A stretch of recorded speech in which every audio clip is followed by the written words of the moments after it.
Well, a happy 20th wedding anniversary to the President of the United States, Donald Trump, and his beautiful wife, Melania.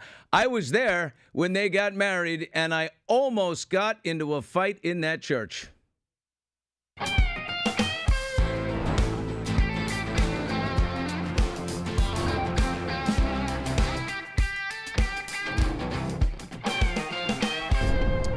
And welcome to Hot Mics with Billy Bush, presented by our great friends at LA Golf. I am Billy Bush. We're live on TuneIn. We're live on YouTube. Hop in the chat. Let me hear what you got. 20 years married today. Donald and Melania at Bethesda by the Sea in Palm Beach, January 22nd, 2005. Oh, my gosh, everybody was there. So many, media people, politicians, athletes, people there to hobnob and kiss the ring. Let's just hit it. Chris Matthews from Hardball, MSNBC, Matt Lauer, Katie Couric, Barbara Walters, Stone Phillips. Where did he go? Kelly Ripa and her husband, Mark, Kathy Lee Gifford and her husband, Frank, Star Jones and her gay husband, Al, Mark Burnett, Deborah Norville, Bill, and Hillary Clinton. I will never forget the picture of Hillary and Donald laughing away. Why? Because Donald gave her a lot of donations. Rudy Giuliani, Governor Pataki. Get this. Bibi Netanyahu. He was there. Bibi. Shaq. Don King. Russell Simmons. There it is. Oh, look at that photo. We're looking at it right now. There's Hillary just looking up adoringly at the man who just cut her a huge check. Billy Joel, Tony Bennett, Paul Anka, Simon Cowell, Heidi Klum, the Pope. Not the Pope.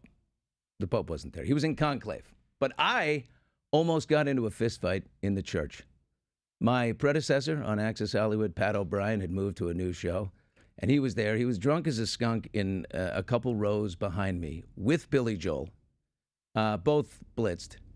And O'Brien comes up. I'm sitting there with my wife, Sydney, at the time. And he comes up and he whispers in my ear in the church, "Your wife looks so hot. I would love to beep, beep, beep, beep, beep." And I turn around and I said, "Pat, we are in a church, man. I am going to take you." And I almost got up. My wife said, "Sit down." We moved on. Wouldn't that have been something, a fight in the church? Look, Trump won over more Hispanics and blacks, Asian Americans, maybe not Haitian Americans with the dogs and the cats, but judging by what I just saw 2 nights ago, he won back Melania. Dancing cheek to cheek, a little nestling. She's giggling at him, doing the Trump dance with a sword. They look like a couple of kids on prom night. Now, look, this marriage, not an uneventful journey of love, I imagine, right? She's been through a lot. The Stormy Daniels tryst in Lake Tahoe, only a year and a half into their marriage. But she knows who she married. 2 types of transgressions, right? The emotional cheat and the strictly physical. For most, I think it's just a physical thing. Most men, it's a physical. Because why? We men are afraid of dying. All right, you get to a certain age and you're like, "Oh my God, that's it? I'm done. I'm going to die. Help. I'm not potent anymore." If you hate Trump, the last several days have been nauseating for you. I don't hate him at all. I like certain things about him. I dislike others. Like Adam Carolla said on this show. People are a package, right? No, I like this. I like that he's this, but I wish he would, right? So I read this article by Peter Savodnik yesterday of the Free Press, which is the publication on Substack that Bari Weiss puts out. It's amazing. I think it's truly independent and fantastic. Anyway, he basically said, we abandoned what serious people built for us and reached out for cool, right? Serious ended with the Berlin Wall. Bill Clinton playing the saxophone in Ray-Bans on the Arsenio Hall doesn't age great. It's like it's a little cheesy. Hooking up with a 22-year-old intern and then, dragging the country through the whole thing, the ordeal, instead of coming clean, well, that ages worse. No matter how politically shrewd, Clinton was, his nickname was Slick Willie. Then came George W., the Texas swagger. We're going to watch this drive. Then the king of aura, Obama. Sneaking a cig, admitting he had done cocaine. Easy breezy, cool cat. The press literally wetting their jeans over him. Then Trump 45, like nothing we'd ever seen before. But the old guard, the Republican establishment, put people around him to prevent him from being truly him. Trump 47, watch out, buckle up. Here comes the hot stepper. And we know it. But then we went from unserious to unhinged, like totally detached from the values and the tenets that sort of made us the envy of the world. From gender and identity politics and the persecution of people for, very basic human flaws, the list is endless. Our working class felt like strangers in the nation that their parents and grandparents built. So, sidelined. They became sidelined by little angry nerds behind keyboards, assigning shame, targeting people for not bending to every insane idea, birthed from their own guilt and self-loathing. So, ever the opportunist, Trump saw it, and with brass balls, no shame, total fearlessness, sure, some hubris, a propensity to stretch the truth and even outright lie, he high-key tapped into that populist sort of feeling, right? Anyone could have done this. There was a lot of discomfort. Anyone could have done it. It was available. It was available to all of us. That's the thing. The guy, it's astonishing to me that all the insights were available, right? I mean, every insight that Trump went into was available. Anyone could have done this. They could have read the room. But Trump did. It required a unicorn, and Trump is an absolute unicorn. But doesn't the content of his character disqualify him to lead? Before politics, I spent time with him, more time than anyone else in the media. That was my conclusion for the last 6 or 7 years. But let's open the Old Testament for a second. Look back. Moses committed murder. David committed murder and adultery, right? He slayed Goliath. But, David was a good guy until he wasn't. And then he was again. Jacob did his brother Esau dirty, stole that boy's birthright and ran away, and then came back. He wrestled with an angel of the Lord and came out with a new nickname from God, contrite, humble, redeemed. God named him Israel. Trump is no saint. Far from it. But like Melania, we know that, right? It's not like when we discovered Tiger Woods was not a choir boy. We were all like, whoa, what's going on with this? All repudiation of Donald Trump lacks the key element of gotcha, right? That's how cancellation works. You have to, I gotcha. But Trump is like, he's an open book. So there's a honeymoon period now, right? Every president gets that. It's not going to last. I mean, the last remaining vestiges of the cancel mob are trying to suggest that Elon Musk, somehow gave a Nazi salute to Trump supporters. I mean, without the audio, it's a little too close for comfort, right? It's a weird-looking move, but when you listen to the audio, he clearly says, "From my heart to you." The little cancel cretins are like Hamas, severely battered and splintered like devilweed. So we got to keep an eye on them. A warning for Trump, though. Real life is lived in the gray area. For the last 8 years, the crazy progressives have left no room for nuance as they shoved ideology down our throats. I'll never forget in the Me Too movement, Matt Damon said something, and the media only quoted half of it. He said that there's a difference between a tap on the ass and rape, right? I think any normal person would say, yeah, there is. What he said after that was, neither are welcome, but there's a difference. The media, everybody lopped off the neither are welcome and just went with this sort of flippant comment. Matt Damon had to move to like Bulgaria to become to hide out in the mountains for a little while. Now, Trump can be a little black and white in his thinking, too. I mean, pardoning all the Capitol rioters as one, no bueno. Enrique Tarrio, former leader of the Proud Boys, Stuart Rhodes of the Oath Keepers.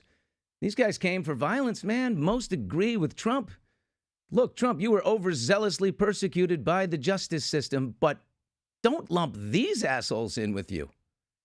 They plotted to use force to stop the peaceful transfer of power. You would think that the MAGA core should hate these two, right? Violently attacking Capitol Police, and over 100 were injured, is not great. It's not making America great again. You get no special treatment for that. Donald is a law enforcement guy, right? I mean, these pardons are his thanks for carrying on the one lie he refuses to untell himself, and that he fairly won in 2020. He did not, and the ongoing fight is it's a little awkward. Pamela Hemphill, known as the MAGA granny, refused her pardon.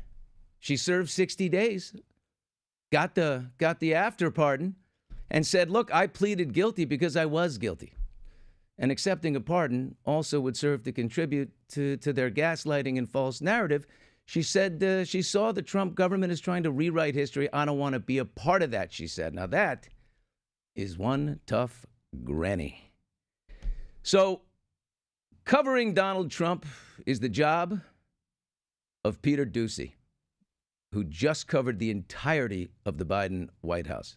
This guy can smell bullshit right through walls. He's been lied to by everyone, okay? Fox News senior White House correspondent Peter Ducey is with us right now. Brother, how you doing, man? Good to see you. I'm doing great, Billy. Thanks for having me. Peter, you were the first reporter to ask President Trump about the letter in the desk that President Biden left for him, and you broke the story today of what was in the letter. I don't know if you have it in front of you, but I'll read a little. President Biden wrote to President Trump, as I take leave of this sacred office, I wish you and your family all the best. In the next 4 years, the American people and people around the world look to this house for steadiness in the inevitable storms of history. And my prayer is that in the coming years, it will be a time of prosperity, peace, and grace for our nation. May God bless you and guide you as he has blessed and guided our beloved country since our founding. Were you always, did you just at the moment think, oh, there's got to be a letter in the desk? There's always a letter in the desk?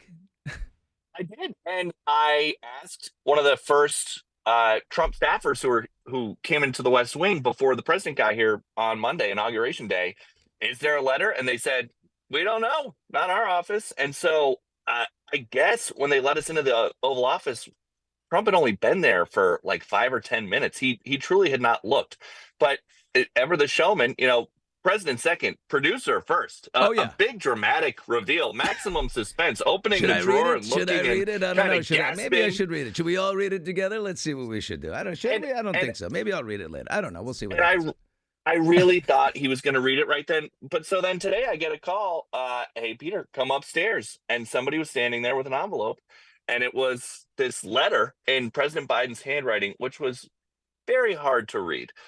But they let me kind of copy it, take a note. And I will say there was room left on the page. Biden could have written more to Donald Trump. There was room, but no specifics. It's not like there's, P.S. here's the nuclear code. It's just a nice note. And I'm sure that as soon as I put that story out, somebody at the National Archives said, why does he have that before us? Yeah. But it's great. It's an important part of history, and we've got it. And why? And why? Because is Trump rewarding you? Is he rewarding you for bringing it up? That was Peter who brought it up. I think Peter should be the one to get to announce what the letter says. So I'm finishing the job. He did say that it might have been in there for a couple of years if we didn't bring it up. I don't know if that's right. But happy to help. It is something that will be written about. All these news cycles come and go, especially in the Trump era. There's like 15 news cycles between now and tomorrow night. I know. But the letter is something that it kind of marks the passing of presidencies. So very, very happy to be a part of that today. Peter Ducey with us right here, senior Fox News White House correspondent. Okay, let's. There's another piece of tape, and you say ever the producer for sure. Trump is a great producer. He's also the host of reality TV and one of the great hosts in the history of reality TV. I love his riff when he starts talking about North Korea. This I love. We got along. I think he'll be happy to see him coming back. And I think he has tremendous condo capability. He's got a lot of shoreline. Thank you, sir. Condo capabilities, Peter. I think he'll be happy to see him come. And why not? Yeah. Hey, nothing else has worked with these North Korean guys. Why not just pitch them some condos? Hey, this one's got a pool and an elevator right to your floor. How about that? Just turn off the nukes. Yeah, and he said the same thing about Gaza. He was like, and in Gaza, and then immediately the real estate developer gets into his mind. Like, and by the way, Gaza also very beautiful there. We the line on the sea. We've got the sea. We've got the coastline. He's constantly entertaining. But you're never going to see any president sit there and riff like that. Except the one thing that I would imagine is frustrating is as the questions come out, the access is there. You have lots of access. You don't get many details, and it's hard to get details out of him, isn't it? I don't think so. I think if you just want to stick to one topic and keep asking, you will get every bit of knowledge on a topic that he has. But because he talks about so many different things, he'll talk about anything. You could ask him about something that crossed on page 6 like half an hour ago, and he will want to have he will want to put his fingerprints on it. He'll want to talk about it. But I think we'll definitely get more details out of him than the last president. All that I've known as a White House reporter is covering Biden. And you kind of almost had to trick him into talking. Like I would have to whittle these questions down into something that's like 6 or 8 seconds and shout it, and it would have to be provocative enough to get his attention so that he would answer, and it was always something really quick. Sometimes it was a swear word about me. Oh yeah. Speaking of hot mics. Right, yeah. But with Trump, it's kind of the opposite where like I went in there with 2 pages of questions. These are my questions for Monday night. And you're never going to get to everything. Except on Monday night I did.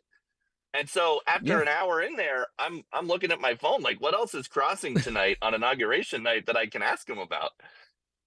It's such a riot. Has he ever called you on your personal cell phone? He loves to call journalists. I'm assuming he's called you several times. We've talked on the phone a couple times, and look, I think. Did he ever admonish you? Did he ever say, Peter, I didn't like what you did the other day. It was very bad. I didn't like that.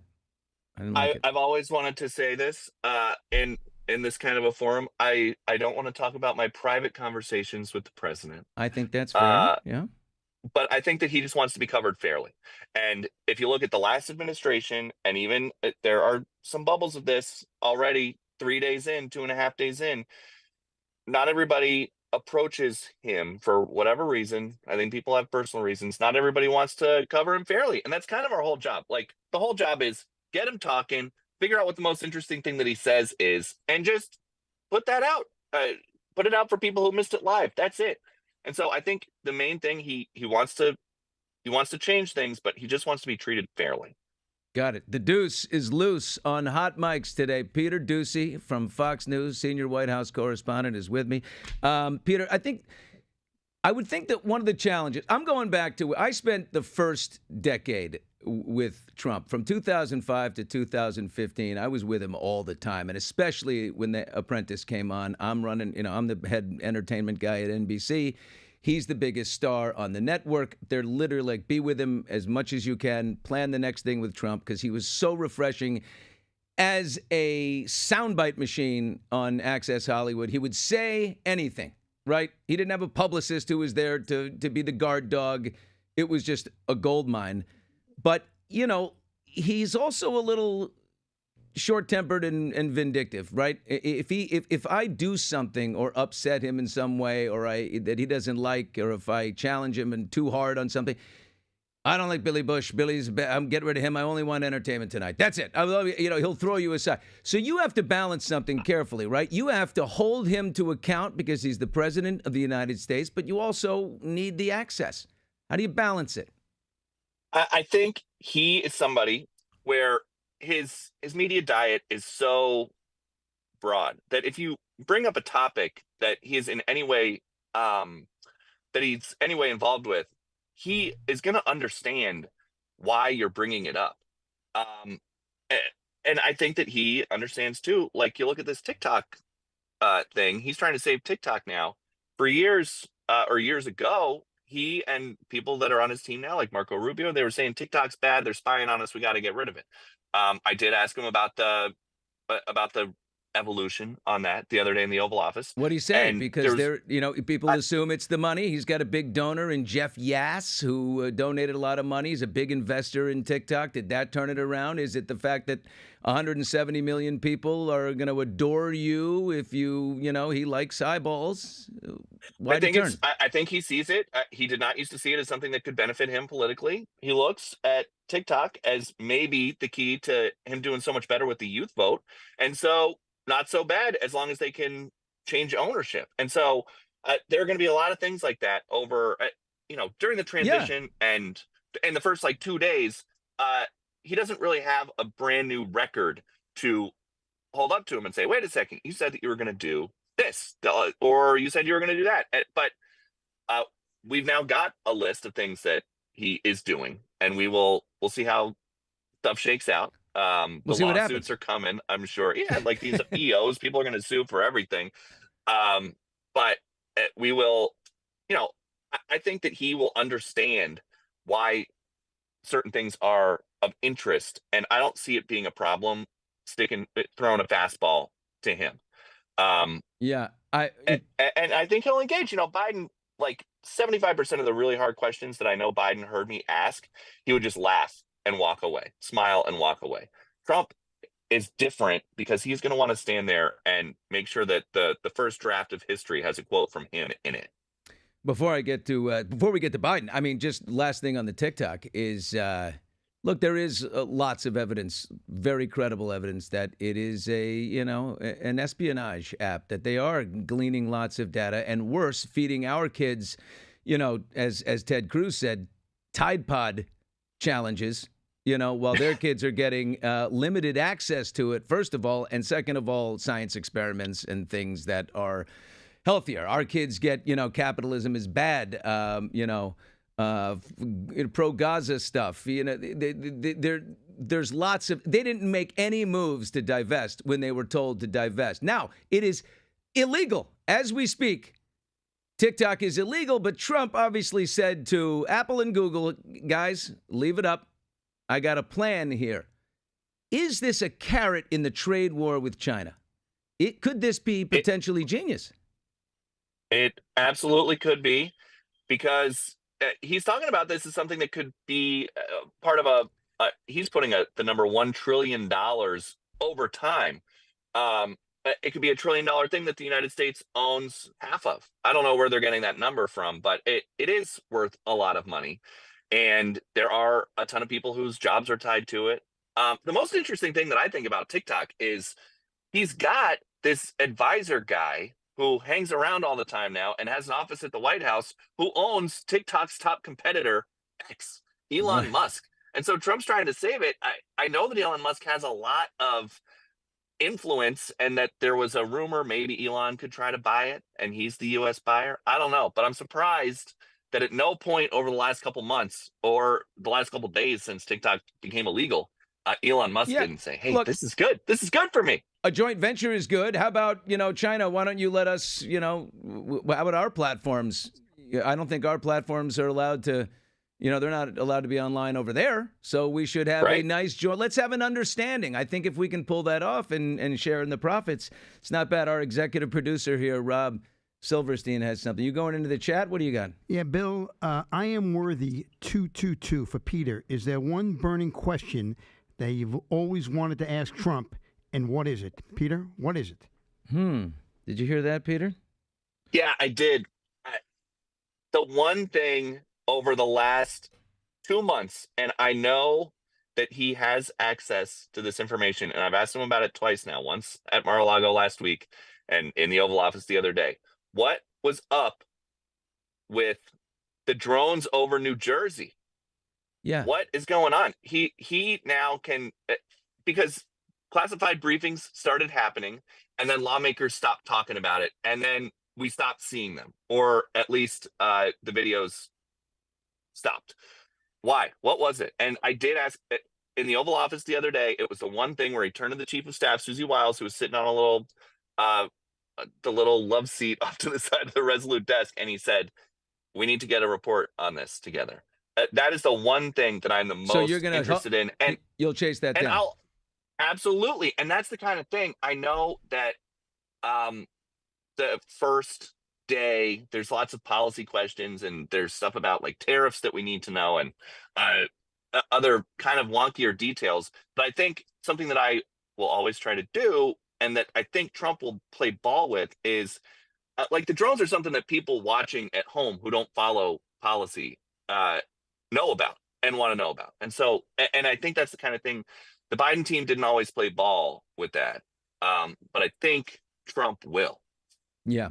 I'll say to the chat right now, hey, hit us with a question you want Peter to take into the Oval Office or to the next press briefing room next, okay? Someone hit us with a question in the chat right there, and we'll see if Peter will take it in there. Representing Hot Mics Nation, which is about 7 people right now. Now, Peter, we have to turn to the Biden White House and your relationship with Press Secretary Karine Jean-Pierre. I mean, you guys formed quite a relationship based on some of your, sometimes infamous questions. Let's go with Ducey's greatest hits, baby. Roll it.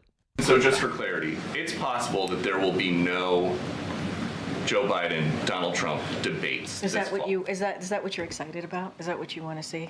Because you keep asking me. You've asked me about 3, 4, 5 different times in different ways, and I've said. What would President Biden do in a debate? I'm not asking a question about a specific debate. I'm just asking how would he do in a debate? I know it's been 4 years since he's done. Literally. Would President Biden ever try to get out of a meeting by pulling a fire alarm? He's sharpest before 8 p.m. So, say that the Pentagon at some point picks up an incoming nuke. It's 11 p.m. Who do you call? The First Lady? Absolutely my favorite of all time. Remember, this show was called Hot Mics. Joe Biden was on a hot mic, and I think he called Peter like, that jerk or something or whatever, because Peter was... Way worse than that. Did it start with an A? See in case my mom... It started with S-O-B. Oh, he did? You know what? He did.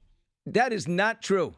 You are a good man, I didn't even hear him say it until I got down here to our White House booth, and somebody said, "Hey, did you hear what the president said?" But typical Biden White House fashion, some staffer was screaming in my face to get out of there. And for that reaction, calling me an SOB, all I did was ask him if inflation was bad or if it was going to cost him the election. Fast forward, it kind of did. And those other questions to Karine, most of them are about his acuity. It seemed to me like there might be some problems building, and I was essentially dismissed, and I could always hear like people's eyes rolling. I know you're not supposed to be able to hear that. I can hear people's eyes rolling behind me. And guess what? He went on to have a bad debate, bad enough that he dropped out of the race. And so I'm not saying that people need to retroactively give us credit for that, but we were first, and we were on to something. Did you ever have another journalist in the room say to you afterwards, "Man, I wish I could ask that question, but my mothership won't let me because, we have to keep this thing going"? I mean, not admitting that, but, Not exactly like that, but I have been told that certain lines of questioning, people have thanked me for asking certain things because then they can write about it. So they don't want to have to ask something uncomfortable, but then they've got some great material. White House correspondent Peter Ducey from Fox News with me right now. How about, did you ever have a conversation with anyone, and you don't have to mention the name, obviously, because it was off the record or just in private, from the White House, a staffer in the White House who said to you, Oh man, he's batshit. I'm telling you, he is. It's all true. We don't know what he's doing or where he is, and neither does he.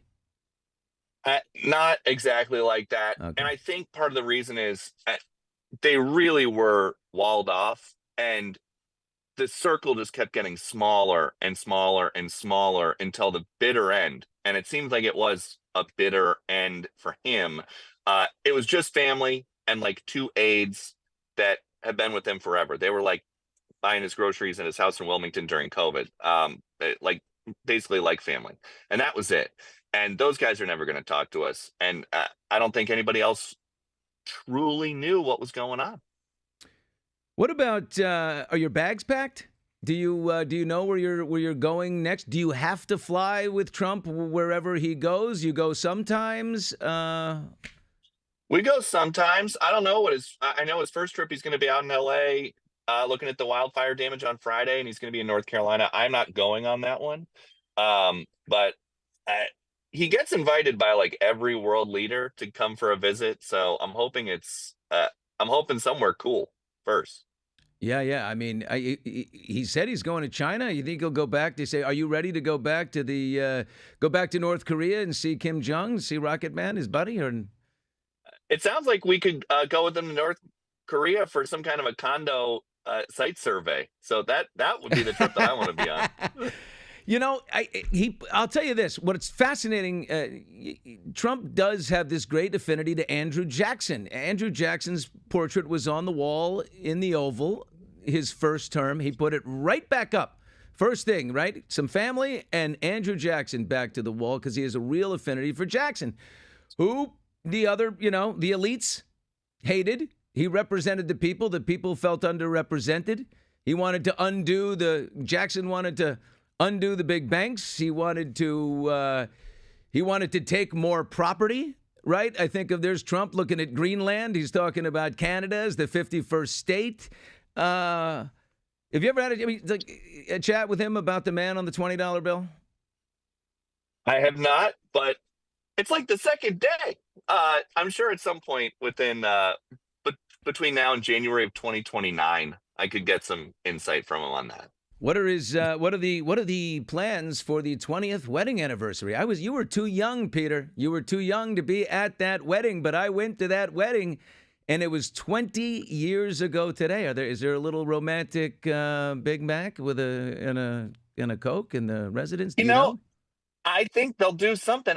They have not told us. They are still getting settled upstairs, figuring out where people sit and what their email addresses are. And so the schedule has not been super specific that they're giving us, but when we're done, I'll pop up there. If I get the scoop on the anniversary, I'll text you. Okay, I got one final question about Karine Jean-Pierre. There is actually there's a lovely little piece of video. I think it's a sentimental kind of a moment. It's when you're saying goodbye to her, it seems like that there was something there. There was a lot of stonewalling, and there was a lot of cat and mouse between the two of you. But let me take a look at this. Thank you, Karine. If I don't see you again, in the briefing, thank you for always. You could have stopped taking the hard questions years ago, and you didn't. So we appreciate that. Over 2 years, my friend. This is let's say one last dance, right? I don't know how I'm going to fill my dance card now. How will I fill that void without you? You tell me. You tell me. So start some rumors in here, I guess. He's getting red too. Look at the red face. Look at the red face. Peter Ducey from Fox News is in the briefing room. A nice little moment with Karine Jean-Pierre. There was definitely some, as I said, cat and mouse. What was that like? You do like her, don't you? Yeah, I mean, look, they knew early on what they were going to get from me. Something hard and something that our audience cared about. Usually something that they didn't want to talk about. And they could have stopped calling on me a long time ago. Not everybody, you're not guaranteed to get called on in that briefing room. They could have stopped years ago, and they didn't. So I actually do really appreciate everything. There were moments of real tension in there. There were some very awkward times. But we made a lot of news. And I think that because that's the way that it was, we explained stuff, whatever it was, news of the day, to people watching who would not otherwise see it. Like people that aren't going to go to cspan.org live, but they'll see things like that on Instagram or on TikTok. And I'm sure that there's a lot more where that came from. But yes, it was it was a nice, there's no hard feelings. Did she text you at all during the inauguration? Miss me yet? Anything like that? Have you talked to her since they left? I have not, but I posted a photo on my Instagram of me and her, and it's by far the most traffic that I've ever gotten on anything on social media. So I think that people appreciate that, and that they could see that I am very tall, which they don't usually see on there. How tall are you? I'm in my snow boots that I'm wearing right now, I'm clearing 6'5". Whoa! Wow! And I tell you, Billy, it always helped with like Biden, because I think half the time that he called on me, it's just because he could see this giant head and shoulders above everybody else, looking at him with just making eye contact, raising my hand just a little bit. Hey, Mr. President. But now we don't have to do that anymore, because Trump, it seems like, is a lot more willing to talk. Will you ever get a chance to talk to Barron? What a stud. My God, speaking of tall guys, 6'7". That guy is a unit. He is a unit. And he's got the power hair, the Gordon Gekko, what a cool guy, huh? Oh yeah. He was commanding the rotunda the other day during the transfer of power. It was really something to see. Standing between his parents and hovering him over. Peter, I want to thank you so much, but I will tell you, people in the chat here, I will miss Karine and Peter together, LMAO. Nina Joy says, can we get a picture of Trump's pajamas? Are they silk and do they have monograms? I don't know that Peter can get that. Yeah, no, that's an easy one. Yeah. We'll just start knocking on some doors. It's probably still packed in a cardboard box from Palm Beach, but we'll get that. I'm sure they're gorgeous. You can follow Peter Ducey at pducey on Instagram. Check out that photo of Karine and all the others. Dude, you do a great job. It's always entertaining. You make it fun. I love your little goodbye with Karine, because we want that from all of our adversaries, our politicians. We want to see some humor, and we want to see some warmth. It doesn't all have to be, bitter. So you do a great job. Thanks, my friend. Thank you very much, Billy. Thanks for having me. And what a treat to have the great Peter Ducey on Hot Mics. He's a good man.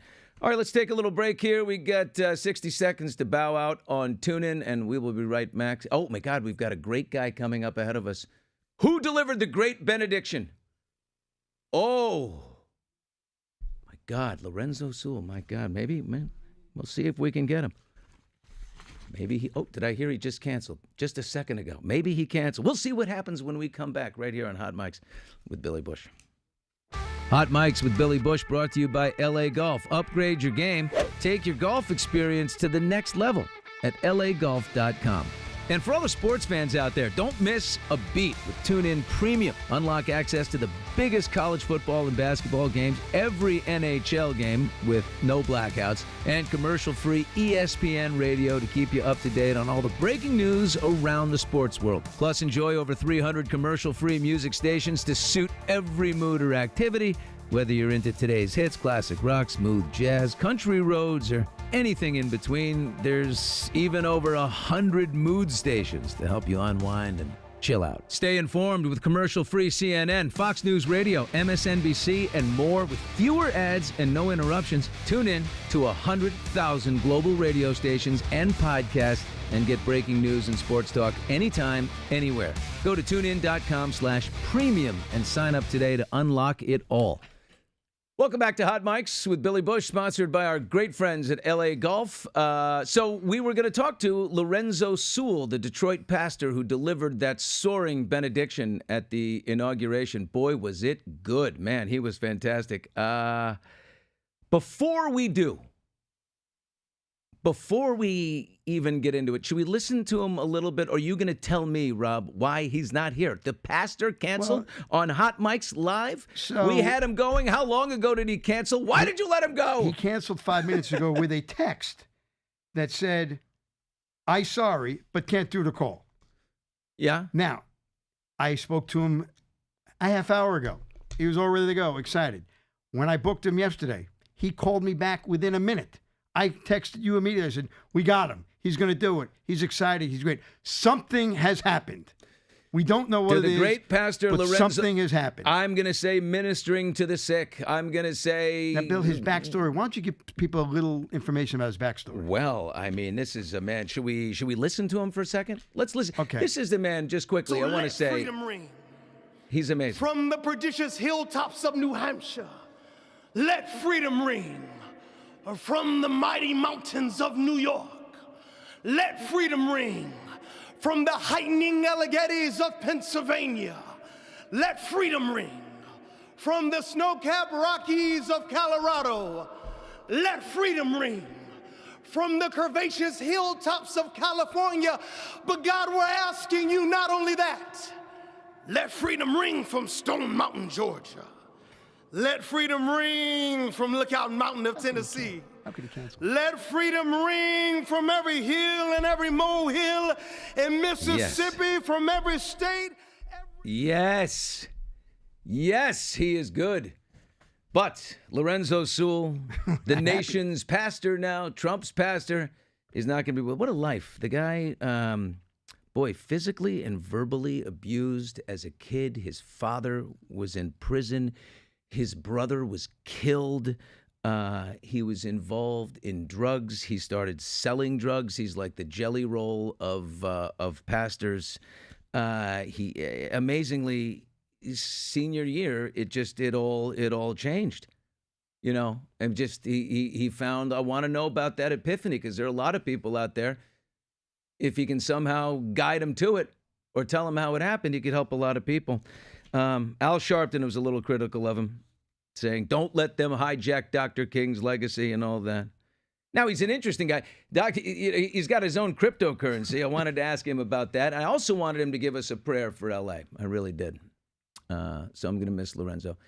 Rob, you'll track him down. You've got to find out what happened to him. I will. He ghosted us after he's gone. Okay, I called him. I'm a little aggressive on these things, and I went after him pretty hard. Well, you know what? People have a tendency, in the absence of information, people go negative. You know that?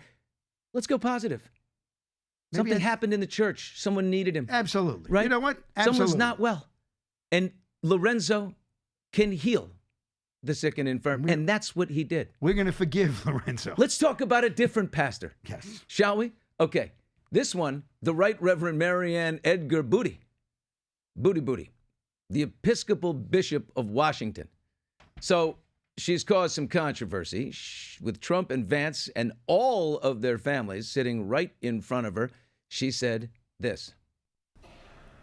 In the name of our God, I ask you to have mercy upon the people in our country who are scared now. There are gay, lesbian, and transgender children. He doesn't move at gay, lesbian. That's amazing. Democratic, Trump didn't do a move Republican, and independent families. Some who fear for their lives. I just watch the family faces. All I can do is I hear her go. I look at Trump. He doesn't move. Gay, lesbian. He goes, nothing. I see a little from Lara. I see a whoa from Tiffany. You know, Ivanka, face didn't move at all. She's holding firm. But it's such an awkward moment.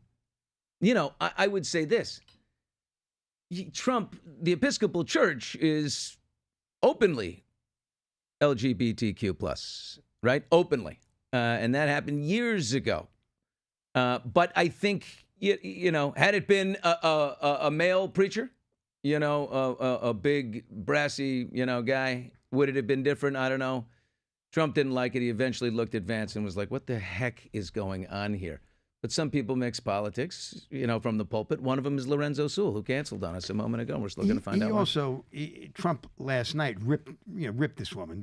One of his 1 a.m. tweets, you know, the woman was boring. She wasn't good. You know, he went on one of his typical rants about the woman. Right, because someone said to him, can you believe that woman today? And he goes, you know what? I can't believe that woman today. Right. Where's my phone? I got to fire away. I mean, you and I differ on this a little. I wasn't as upset. You think it's the wrong place, maybe at the wrong time.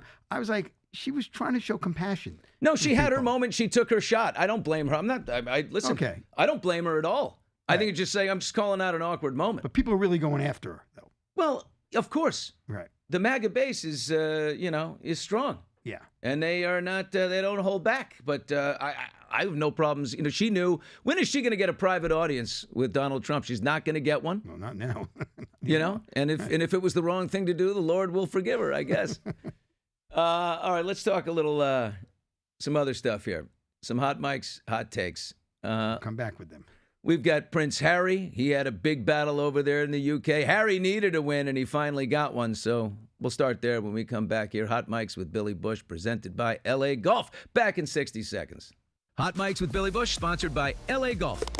Take your swing to the next level with LA Golf's cutting-edge technology. Visit lagolf.com and upgrade your game. And for all you sports fanatics, go big with TuneIn Premium and unlock the biggest college football and basketball games, every NHL game with no blackouts, and commercial-free ESPN radio. Stay in the game all year long with TuneIn Premium. Plus, premium users can enjoy over 300 commercial-free music stations, from today's hits to smooth jazz, classic rock, country roads, and everything in between. Hear all your favorite stations and more, all in one place, and keep music flowing. If you want to stay up to date with the latest news, TuneIn has got you covered. Listen to your favorite news stations like CNN, Fox News Radio, MSNBC, and more, all with fewer ads so you can get back to what's important. Premium listeners can listen to over 100,000 global stations and podcasts on TuneIn, so you can stay connected with breaking news, sports talk, and top music anytime, anywhere. Unlock all of it by visiting tunein.com/premium and sign up today.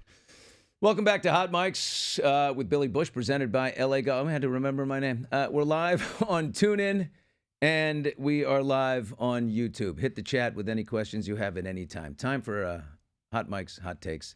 Rob Silverstein produces the show with me and Steve and a few other people in there. Rob, what do we got? Bill, big victory for Prince Harry, and he needed one. He needed one badly. As you know. Very badly. With the Vanity Fair article. He went after Rupert Murdoch and the Sun because they were, they were getting private information about him from 1996 to 2011. Today, it's over, and he wins, and they lose. It's like a 7-year battle, right? This has been going on forever. By the way, also, Harry was, it was reported that he was offered to stay at Buckingham Palace. And he said no. That sounded like a carrot, right? A little olive branch coming from his father, and he turned it down. This was a much-needed win for Harry. Things are not good for Harry and Meghan. They delayed Meghan's show, which is called With Love, Meghan or something. She wants to be the next, Martha Stewart. Martha Stewart, right? Right? She said she did it, but I don't know if that's necessarily the case. She's being crushed and vilified. I mean, on Harry. Bill, do you think fairly? I'm torn about it. So am I. Because you made so much money on your family. The book he wrote, Spare, tons, huge advance. And then the first Netflix thing they did, Harry and Meghan, was a big success. That was a major success. They made a ton of money there, got a great big overall deal. They got a lot of money out of Spotify, didn't deliver. They've been handed lots and lots and lots of money, and it's all based upon the defection and, talking crap about your family. And now they're trying to stop doing that. And it's like, no. That's why you're here. Why else are you here? Why else do you get to show up at events and be the keynote speaker? You're not a royal. You get to keep the Duke, and you get to keep, they still call him Prince, but you're not a royal. And Meghan gets a lot of heat for knowing what she was getting into. And then, Bill, what was your nickname for Harry? Harry? Yeah, what was your nickname for him? Did I used to have one and I forgot? Flame-haired. The flame-haired foxhound. You're right. I used to call him the flame-haired foxhound because I love Harry from Vegas. Yes. That's the Harry I miss, right? Meghan's got him super. I want him to just let loose on a boys' trip back to Vegas. We have this great footage of Harry like wearing a straw, Jimmy Buffett hat, and he's got flip-flops and board shorts, and he's at the pool at one of those cesspools in Vegas, outdoor Vegas. The flame-haired foxhound. Let's talk about Lauren Sanchez, because her outfit caused quite a stir in the eyes of Mark Zuckerberg and people saying it was inappropriate. She's now fighting back. She's liking all the posts that are praising her outfit. Bill, your thoughts on the outfit and whether it's inappropriate, appropriate? And she seems to always wear these kind of outfits. Okay, before I give a ruling on inappropriate or appropriate, it does make me think of the Seinfeld scene, which is hysterical, when I forgot her name, Manhands, I think, is wearing a bra underneath her suit jacket. And Elaine says, that is not a top. That is a bra. And then Jerry and Kramer are driving down the street. She's walking. I mean, they're in the car and she's walking down the street and she goes, oh my God, is that a bra? And then Kramer crashes the car. Very funny scene. Did Zuckerberg he didn't say anything yet, right? He hasn't tried to say he didn't look down her blouse. No, he is not. He's just moving on. The video was great though. Oh, he's clearly doing that. And of course, it's hard not to though with that. It's staring at you. Yeah, you can't say that's AI because, I mean, he knows. No. Well, Mark would know if it's AI. More than most, right? You would think more than most. So he's not denying it. You can't blame him. And thank God the timing to look down and notice that is good. A year ago, Mark, you would have been canceled. You would have been canceled for daring to look, even if she was completely topless, even if she had the jacket wide open and there was nothing there. If you look, you die. There's some AI stuff. Mark Zuckerberg, it's good to know, is wired like a man who sees that and looks. He was made by God, and God decided that, that's okay. Oh, now, do I think it's inappropriate? Yeah, Bill. For the inauguration. Yes, inappropriate for the inauguration. It's not the first time But it was the second from the bottom. Second most inappropriate. The first is John Fetterman in the shorts and come on, dude. The best. At least she had a nice, she looked a little Madonna-esque. The best. All right, Bill, quick one. In-person work. Trump wants everybody, if you work for the government, you got to be in person. Yeah, I like... you like that? Return to work in person, absolutely. Let me tell you something. I've looked into this. Selling 2/3 of the federal government's 370 million square foot office buildings. Bill, Trump's going to sell. I have an update. From Lorenzo Sewell, the pastor? I just got caught up. I don't know what that means.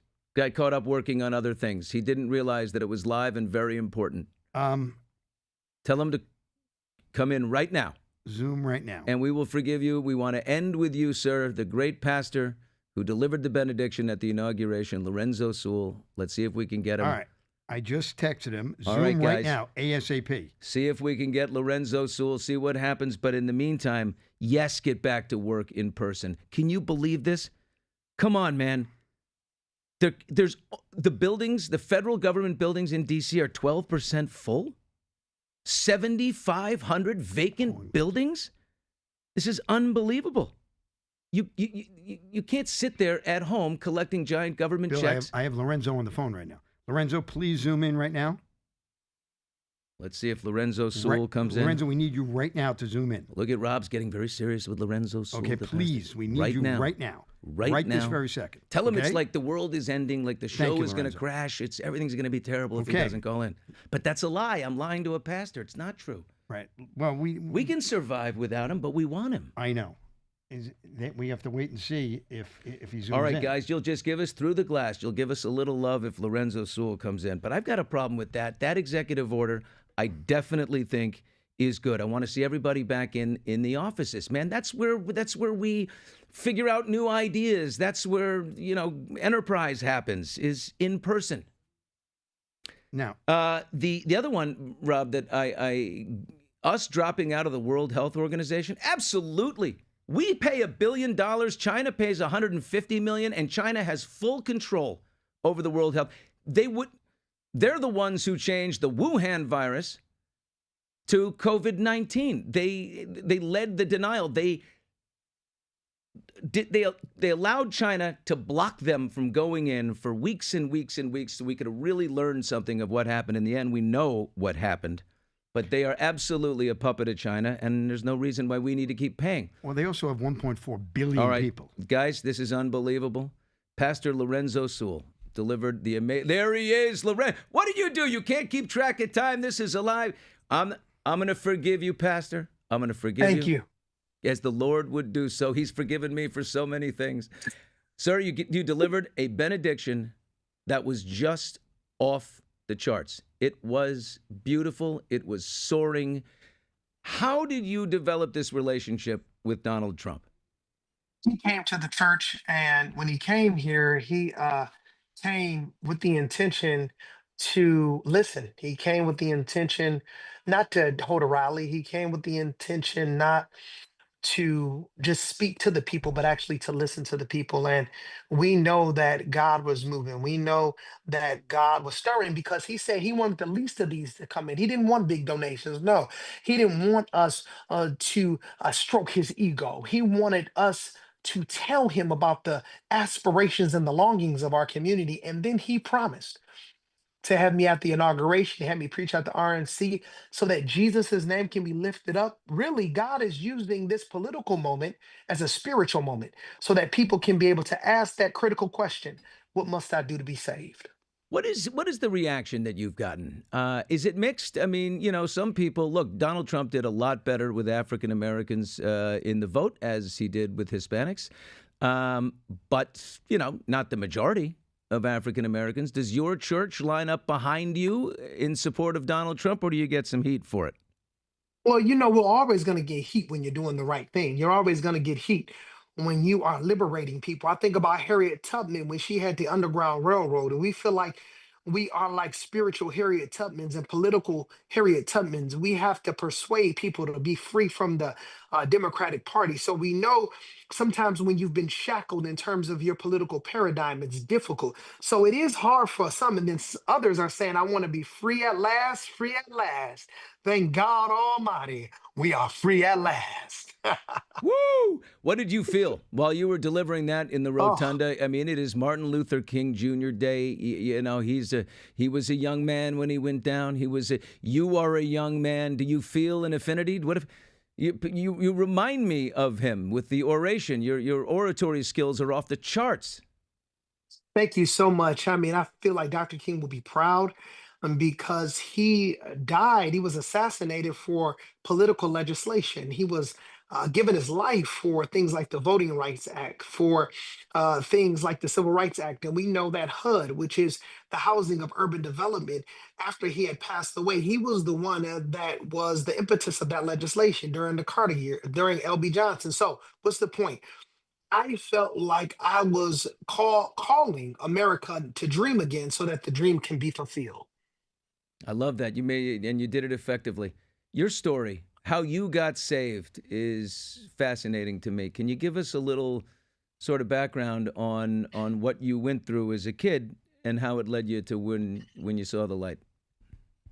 I was born and raised on the east side of Detroit. I was mentored by murderers, a student of the street. I had a radical experience with the Lord Jesus Christ when I was 18 years old. And I'll never forget it. I was cutting myself. I was inebriated on acid, ecstasy, and shrooms. And somebody prayed for me. Who? And when they prayed for me, it was a security guard in Daytona Beach. They came up to me, they prayed for me, and they saw me cutting myself. And I don't know who's watching this, but I want to encourage you, don't give up on your friends and your family members. Don't give up on people that may seem hopeless, because that's what I was. But Jesus, he gave me an opportunity to meet him, to encounter him. My life has not been perfect, but it's been different. Wait, you're in Daytona Beach, and were you traveling with some friends? Were you just there, it was spring break. Strung out? It was spring break. Spring break, and you were doing all kinds of drugs, ecstasy, whatever. What were you shooting up? What else? No, just ecstasy, acid, drinking out of my mind, smoking weed. I was blew out of my mind. And Jesus, he met me, right? Jesus, and that's what he meets us, right? Were you numbing yourself at this point in your life from some of the things that I understand your brother was taken from you at a young age? Yeah, and then also my dad is in prison for murder. We can never underestimate the power of a father. We never can underestimate what happens in terms of our dad. So for me, I felt like I was looking for my father. I was hungry. And I was trying to fill my soul with things that were counterfeits. Wow. Yeah. I mean, and then you found the ultimate father, which is incredible, through an angel doubling as a security guard. What kind of security was he doing? Where was this guy? Was he a bank security guy? Was he a bouncer? No, it was just Daytona Beach. He was in a resort, and he walked me out as he was kicking me out, and he prayed for me. And when he prayed for me, I knew immediately that drug dealing was wrong. I went back up to my grandmother's church, the only church that I knew of, Straight Gate Church. Jesus said, enter into this straight gate because broad is the way and wide is the gate that leads to destruction, and there be many that enter therein, but straight is the gate and narrow is the way. that lead to life, and there be few that find it. I was there April 18th, 1999. The pastor of the church, he said, does anybody want to give their heart to Jesus? I went to my driver at the time. I said, I'm going down there. And I went down there, and as he prayed for me, I knew that I wanted to know Christ as my Lord and Savior. I got baptized the same day. I went back to the guy was selling drugs for, and I tried to put in my 2-week notice. You understand what I'm saying? I tried to update my LinkedIn status, so to speak, but that wouldn't work. And he said to me, Lorenzo, I respect you. I thought he was going to either take my life, or I thought he was going to physically harm me. But Jesus Christ protected me, and Christ gave me the boldness. Did you feel to do something? What I'm doing now. Was it like a warmth in the body when the man prayed for you? Was there? I mean, look, you're totally going down the wrong path, and then you feel something. Can you describe the physical sensations, the spiritual sensations, in case I might have had one and missed it? Well, you know what? I just thought drug dealing's wrong. That's the first thing that went through my mind. Drug dealing's wrong, and I was like, wow. And like I said, Christ was glorified through it all. And he did that, and he's exalted me even in this hour that I may exalt him. You spoke at the RNC, you delivered the benediction at the inauguration on MLK. Can we say you are the presidential pastor? Can we say you are the official presidential pastor? Are you the number one guy on the depth chart? Huh? That's what I'm telling people. I'm one of President Trump's pastors. Don't worry. If you're worried about what Donald's going to do and, he can be irascible, we've got Lorenzo right there with him. When I knew him back when I spent a lot of time with him, he wasn't really a church guy. Has he become one? Do you see a man of connected faith? Do you see a relationship with Jesus, with Donald? Well, I see someone who acknowledges Christ. I see someone that I've traveled all over this country praying and preaching with him and for him. And I do know that he is acknowledging the Lord. Now, do I know if he's saved? Well, that's between him and God. All right. That's it. That's right. That's off the record, as we say in the biz. Pastor Lorenzo Sewell from Detroit, a beautiful benediction at the inauguration. It will never be forgotten by me. I mean, that thing just hit the rafters. Between you and Carrie Underwood, I got to say, Carrie, that was a pretty good save by her when she's waiting for the music to begin. You remember? She's like, the music's not going, and she's like, well, can't get out of this one. Brittany would try. We got to hit the, got to go solo. Boom, delivered that one. That was a moment. Yours was better. Thank you so much. I just want to ask you on two things left. You got your own cryptocurrency. Now, that also makes you a very different pastor. You got a crypto? Essentially, someone was trying to make money off my name, image, and likeness right after I got done speaking. And when that took place, I had someone from my team, they called me and they're like, Pastor, somebody's trying to make money off your name, image, and likeness. We need to get ahead of this. And my amazing team began to purchase the coin, and I had to verify the coin so people knew it was my coin. And we want to be the first crypto-backed church. Crypto-backed church? Absolutely. Why not? I mean, Trump's deep in the crypto. Did you go to the crypto ball DJ'd by Snoop? No, I was thinking about it. No, but we're going to be the first crypto-backed church. That's fantastic. Lorenzo, I got to do this for my brothers and my sisters and all of my friends. I have 52 friends who lost homes in the fires here in Los Angeles. We had them in the Palisades. We had them in Altadena, which is a beautiful, mostly African-American community. It's got, it's a working class town. So nobody got out of this, but we had plenty of fires and so much land was lost. Can you say a little prayer for the folks of Los Angeles for me? Father, in the name of Jesus, we pray for those that have lost everything. Father, you lost your son, so you know what it means to lose something, but to rise it up again. So we pray that you would bring beauty out of ashes, bring purpose out of pain, bring a triumph out of a test, and may it be known that you're God all by yourself, and beside you there is no other God. In Jesus' name, amen and amen. Woo, the mics have never been hotter. Pastor, thank you so much. That was beautiful. And by the way, I'm going to say officially the pastor of Hot Mics with Billy Bush. You're presidential pastor. You're also the Hot Mics pastor, so we got to have you back all the time. Thank you very much for your time, and great job at the inauguration. Thank you so much for having me. There he goes, the great Pastor Lorenzo Sewell. Looked like we weren't going to get him, but what happened? We stayed positive. And did the Lord deliver him? Yes, he did. Absolutely, he did. Thank you, because if loving the Lord is wrong, I don't want to be right. That's it for us here on Hot Mics with Billy Bush today. What an amazing day. Peter Ducey, so cool. Great access to the sparring with Biden, and, of course, Pastor Lorenzo Sewell. And, geez, this is something, huh? Hey, we'll see you back Monday. Check us out on youtube.com at Hot Mics with Billy Bush. If you're listening on TuneIn, we're also at Hot Mics on TuneIn Radio. Thank you, folks, and we'll see you next time.